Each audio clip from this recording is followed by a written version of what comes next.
The last video rental store in the country was a dusty, dimly lit place that smelled of old popcorn and nostalgia.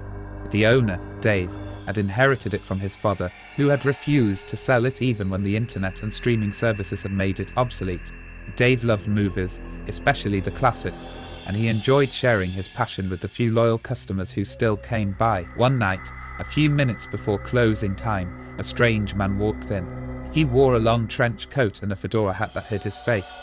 He looked around the store with a curious expression, as if he had never seen anything like it before. "Can I help you?" Dave asked, trying to sound friendly. The man approached the counter and spoke in a low, raspy voice. "I'm looking for a video. A very rare video. It's only on VHS." Dave raised his eyebrows. "VHS? We have some of those in the back room, but they're mostly old cartoons and documentaries. What kind of video are you looking for?" The man leaned closer and whispered, "It's called The Final Cut. It's a horror movie. A very special horror movie." Dave felt a chill run down his spine. He had heard of The Final Cut. It was a notorious underground film that was rumored to contain real footage of murders and torture. It was banned in most countries and considered illegal to own or distribute.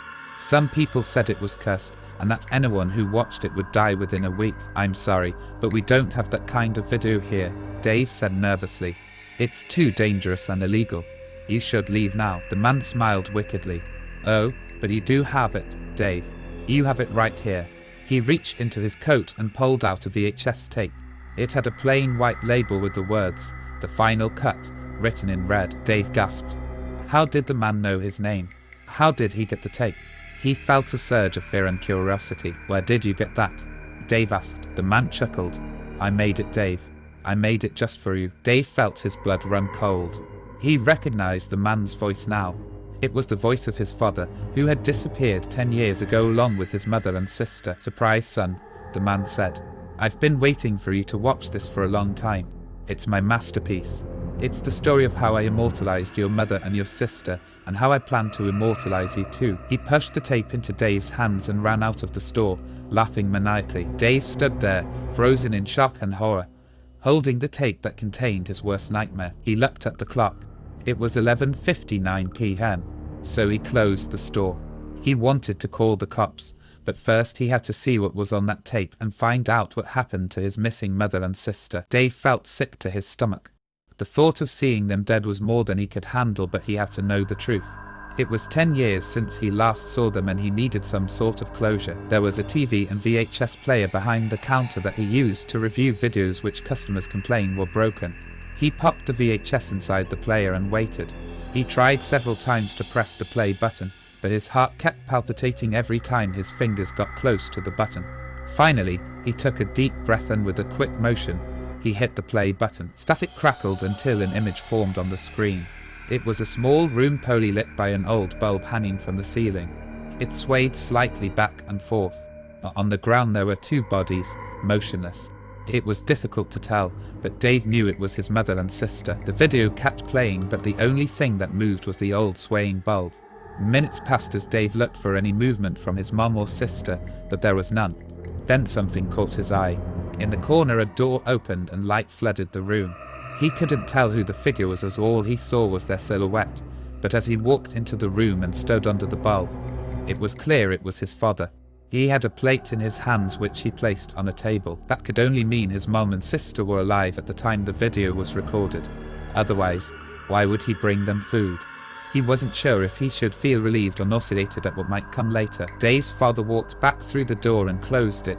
The room was once again dimly lit by the one bulb. His mother and sister must have been asleep because another 30 minutes into the video, they still had not moved.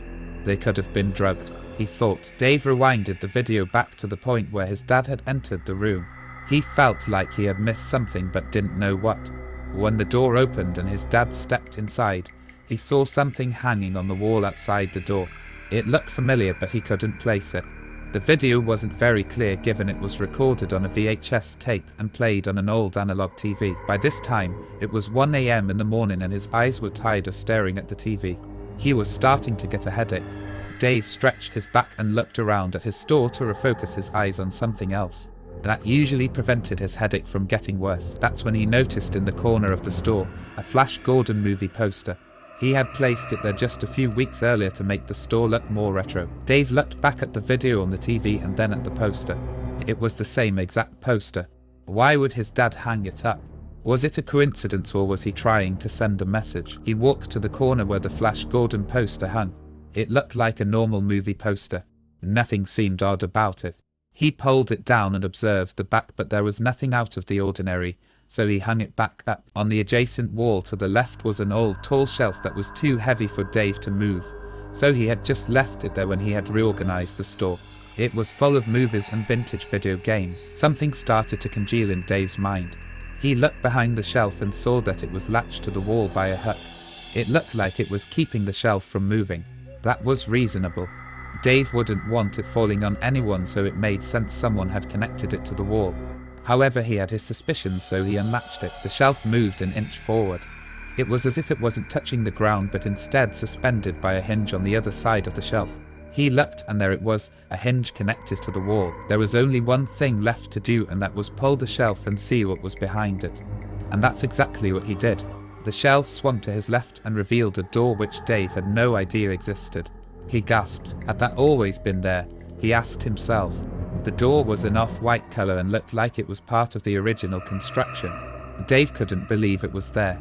He had practically grown up in the video store, but not once did he see his dad or anyone walk through the door behind the shelf. He unlocked the door and turned the knob slowly, afraid of what he might find. As the door opened, he looked in, but it took a few moments for his eyes to adjust to the low light. Once it did, he saw his mother and sister on the ground below. He quickly went down the stairs and bent down to see if they were alive. But before he could even check, he noticed the plate of food on the table. It was untouched.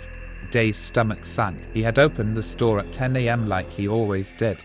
He was there all day, and in that time, no one could have gone in and out of that room without him knowing. This meant that his mother and sister had not moved in at least 14 hours, probably longer. He touched his mother's face, knowing that it was unlikely she was alive. Her skin was tight and hard like leather. His worst fears came true when he shined the backlight of his phone on her face. She was mummified. He checked his little sister, but she had been mummified too. It was time to call the cops for what he did to his mom and sister. He stood up and walked up the stairs, but just as he got to the top, the door opened all the way. His father stood there blocking his exit. Dave was shocked and didn't know what to do. His father took that opportunity, and next thing Dave knew, he was falling. It was such a hard kick that he came rolling down, banging his head against an old wooden table.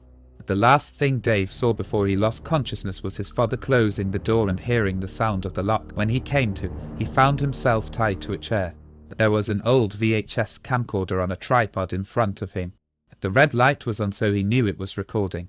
Was being mummified his fate as well, he thought. If only he had called the police, he wouldn't be in this situation, he told himself. From behind, he heard a voice say, "You should have watched the entire video.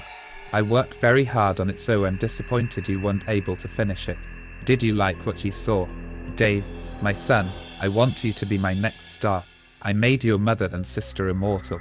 Now I want to give you the same gift. Together, we will bring back the era of VHS. When Dave heard those words, he knew it was all over for him. The only solace he had was that he'd star in the Final Cut sequel. I hope you enjoyed this story. Please consider subscribing and leaving a like. Thank you, and see you next time.